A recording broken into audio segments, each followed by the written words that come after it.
bagaimana bisa menjalankan Islam secara kafah dan istiqomah. Quran surat Al-Baqarah ayat 208. Mari diingat kembali Ustaz. Surat Al-Baqarah ayat 208. Ya ayyuhalladzina amanu dkhulu fis-silmi kaffah wa la tattabi'u khutuwatis syaitan innahu lakum aduwwum mubin. Hai orang-orang yang beriman, masuklah kamu ke dalam Islam secara keseluruhannya, dan janganlah kamu turuti langkah-langkah setan. Sesungguhnya setan itu musuh yang nyata bagimu. Ya, biar bisa kafah, cara pertama ya, jangan ikuti langkah-langkah setan. Itu Allah sudah beri solusinya ya. Dengan tidak mengikuti langkah-langkah setan itu berarti memperlakukan setan sebagai musuh. Inna syaitana lakum adu fattakhidhuhu aduwa. Memperlakukan setan sebagai musuh berarti tidak mengikuti apapun langkah setan. Setan itu punya banyak langkah dari A sampai Z. Lah, dari A sampai Z ini jangan satu pun yang kita ikuti. Kalau kita mengikuti satu saja langkah setan, maka akan meremen, sehingga kita akan mengikuti langkah-langkah setan yang lain. Maka setan itu selalu memberikan bisikan yang buruk. Dan insya Allah setiap dari diri kita pernah merasakan itu. Bahkan mungkin sampai detik ini dalam hati kita merasa ada bisikan yang buruk. Mau beramal soleh hari ini ada bisikan setan. Mungkin tadi kita mau sholat duha, setan yang bisiki, wah duhane masih sampai nanti. Jam 8 kita mau berdiri sholat duha, wah nanti saja jam 9, wah nanti saja jam 10. Terus mundur seperti itu sehingga hilang waktu duha habis. Nah, nanti mungkin setelah sholat zuhur kita mau sholat rawatib, setan juga bisiki, yang penting kan hanya wajibnya. Rawatib itu kan hanya sunnah. Nah, sunnah itu kamu kerjakan dapat pahala, tidak kamu kerjakan tidak dosa. Wes yang penting wajibnya kok rasa nganggo rawatib, tidak usah pakai rawatib. Mau sedekah, bisikan setan. Nah kok sedekahnya banyak sekali, dikurangi wae. Anakmu butuh makan, anakmu butuh biaya sekolah, kamu istrimu butuh ini butuh itu, sehingga tiba-tiba merasa iman. Itu bisikan-bisikan setan yang tidak menginginkan hamba Allah itu untuk beramal soleh, untuk menjalankan aturan Islam secara kafah. Maka akan terus bisikan setan itu ibarat ranjau, sedang jalan yang lurus itu terbentang luas, satu itu lurus. Nah, untuk meniti jalan yang lurus menuju surga ini akan ada ranjau-ranjau dari setan. Nah, ranjau itulah bisikan buruk yang mengajak kita menyimpang dari jalan Allah. Sekali kita terperangkap dalam ranjau setan, termakan oleh bujuk rayu setan, sangat ada peluang meremen, sehingga kita mengikuti bujuk rayu setan yang lain. Sehingga lama-lama aturan Islam kita abaikan, sehingga tidak bisa kafah. Memang kafah dalam aturan Islam yang kafah ini ya meliputi seluruhnya, termasuk mengikuti hukum yang ada di dalam Al-Quran, ada di dalam sunnah. Nah, dewasa ini tidak bisa kita untuk menjalankan hukum yang ada di dalam Quran, ada dalam sunnah. Kita tidak bisa.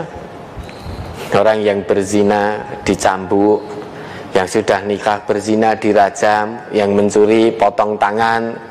Kita terbatas, tidak bisa menegakkan hukum itu, karena Indonesia memang tidak menganut hukum Islam. Maka semaksimalnya fattaqullah mastata'tum wasma'u wa ati'u, semaksimalnya kita menjalankan perintah Allah ini,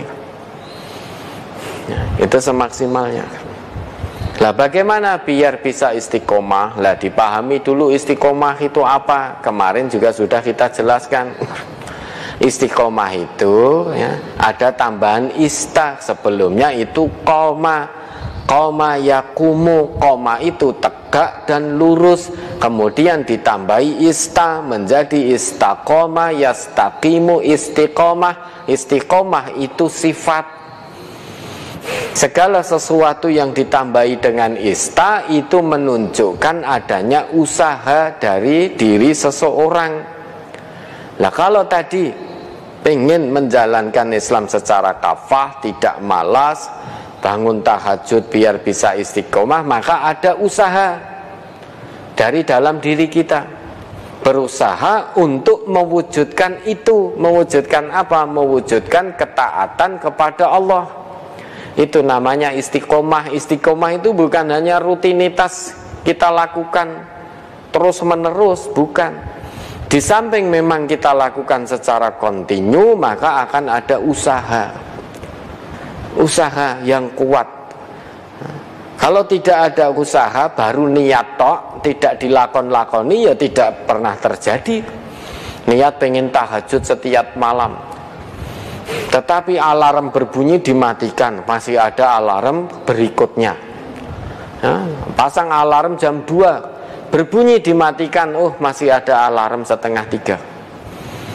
Alarm setengah 3 berbunyi dimatikan, masih ada alarm jam 3 kurang seperempat. Alarm 3 kurang seperempat berbunyi dimatikan, masih ada alarm jam 3. Alarm jam 3 berbunyi, masih ada alarm jam 3 seperempat, masih ada alarm setengah 4, masih ada alarm jam 4 kurang seperempat. Akhirnya waduh wis cedak subuh. Akhirnya setan berbisiki, sudah besok saja, daripada kamu sekarang sholat kemerungsung, padahal sholat itu kan harus khusyuk, harus tumak ninah. Nah ini sudah mendekati waktu subuh, kamu sholat nanti akan tergesa-gesa, tidak tumak ninah, tidak khusyuk, bukan pahala yang kamu dapat, malah mendapatnya dosa karena mempermainkan sholat. Setannya bisiki begitu. Sudah besok saja, besok tidurnya lebih risik, lebih awal, biar nanti sepertiga malam biar bisa bangun untuk tahajud. Nah, itu kan pinter setan bisiki. Wes toh yakin, setan dengan menungsa itu luwih pinter setan. Luwih pinter setan. Jangan merasa saya tidak mungkin tergoda oleh setan. Jangan punya perasaan seperti itu. Nabi Adam saja tergoda, apalagi kita. Dulu Nabi Adam pernah melakukan satu kesalahan karena terbujuk rayu oleh bisikan setan, memakan buah larangan. Kemudian mendapat sanksi dari Allah dan bertobat, diterima tobatnya oleh Allah. Apalagi kita, Nabi bukan, Rasul bukan, gawe dosa sik bendino, ngono kok punya perasaan tidak mungkin terganggu oleh setan. Setan itu lebih pintar daripada kita. Hati-hati, perlakukan setan sebagai musuh, jangan perlakukan setan sebagai teman setia. Di samping itu, yakini bahwa agama ini mudah. Nabi kita ngendika begitu, innad dina yusrun, agama ini mudah. Kalau mudah maka jangan dipersulit. Karena Nabi kita juga bersabda, wala yushadda hadzal dina ahadun illa ghalabahu. Sebentar lagi, waktu cukup, tidak apa-apa. Meskipun demikian, agama ini mudah. Kalau mudah jangan dipersulit. Karena barang siapa yang mempersulit dalam urusan agama ini, pasti ia akan dikalahkan. Dikalahkan apa? Wong menyulit-nyulit agama sehingga dia mau mengamalkan agama ini menjadi berat. Sedangkan agama ini diturunkan bukan sebagai beban, namun sebagai petunjuk. Lah, agama ini mudah. Kalau ada orang yang mempersulit agama, dia pasti akan dikalahkan. Dikalahkan dalam arti dia merasa agama ini menjadi beban, menjadi berat sehingga tidak mau mengamalkan agama. karena merasa berat, merasa terbebani dengan agama ini. Harus sholat, harus zakat, harus puasa, harus ngomong yang baik, harus berbuat yang baik. Kalau itu semuanya merasa dia menjadikan bebannya, maka tentu dia tidak akan dengan senang hati melakukannya. Maka perintah Nabi, fasaddidu, berlaku luruslah dalam agama. Wa qaribu, berlaku wajarlah dalam beribadah kepada Allah. Wis rasah ditambah, rasah dikurang. Berlaku wajarlah dalam menjalankan agama ini. Bagaimana? Ya jangan ditambah, jangan dikurang. Karena agama ini ya wis pas seperti ini dari Nabi. Ini yang ditinggalkan oleh Nabi kita. Wa absyiru, dan berbahagialah, wasta'inu bil ghadwati warrauhati wa syai'im minad duljah, dan bergembiralah, wa absyiru, bergembiralah menjalankan agama ini, jangan merasa terbebani. Berkata baik, ya kita berkata baik dengan penuh kegembiraan, jangan merasa terbebani. Wah, dadak ngomong jujur, wah ra oleh fitnah. Maka kita berkata jujur dengan perasaan penuh gembira. Dan mintalah tolong pada Allah di waktu pagi dan sore, dan sedikit di malam hari. Artinya minta tolong terus, pagi, sore, malam, pagi, sore, malam, pagi, sore, malam, minta tolong kepada Allah. Insya Allah dengan begitu akan bisa istiqomah di jalan Allah ini. Kita menjalankan agama terasa ringan, tidak terasa berat, tidak terasa terbebani. Semuanya kembali ke dirinya masing-masing, tinggal mau berusaha atau tidak.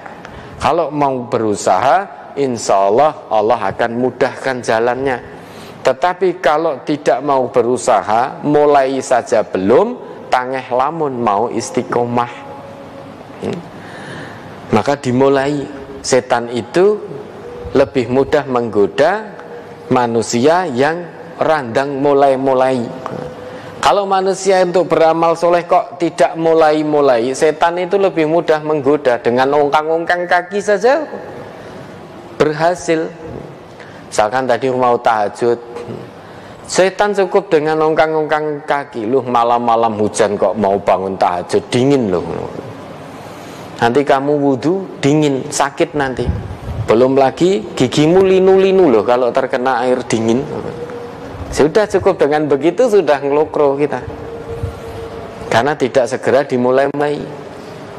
Nah, meskipun ada bisikan itu, lawan, jangan dituruti. Oh, ini bisikan setan, saya harus kalahkan karena setan itu musuh bagi saya. Ya, maka bangun, geregah, bangkit, berdiri di tengah dinginnya malam, tetap bangun. Tetap bangun di tengah dinginnya malam, ambil air wudhu, munajat kepada Allah. Lah nanti kalau sudah mulai begitu, setan semakin berat menggoda. Paling tidak kalau kita amal soleh itu berlari, karena istiqomah kencang, setan bisikan apapun tidak digubris. Setan kok nek mau godo, paling tidak ya lari, orang mengongkang-ongkang kaki.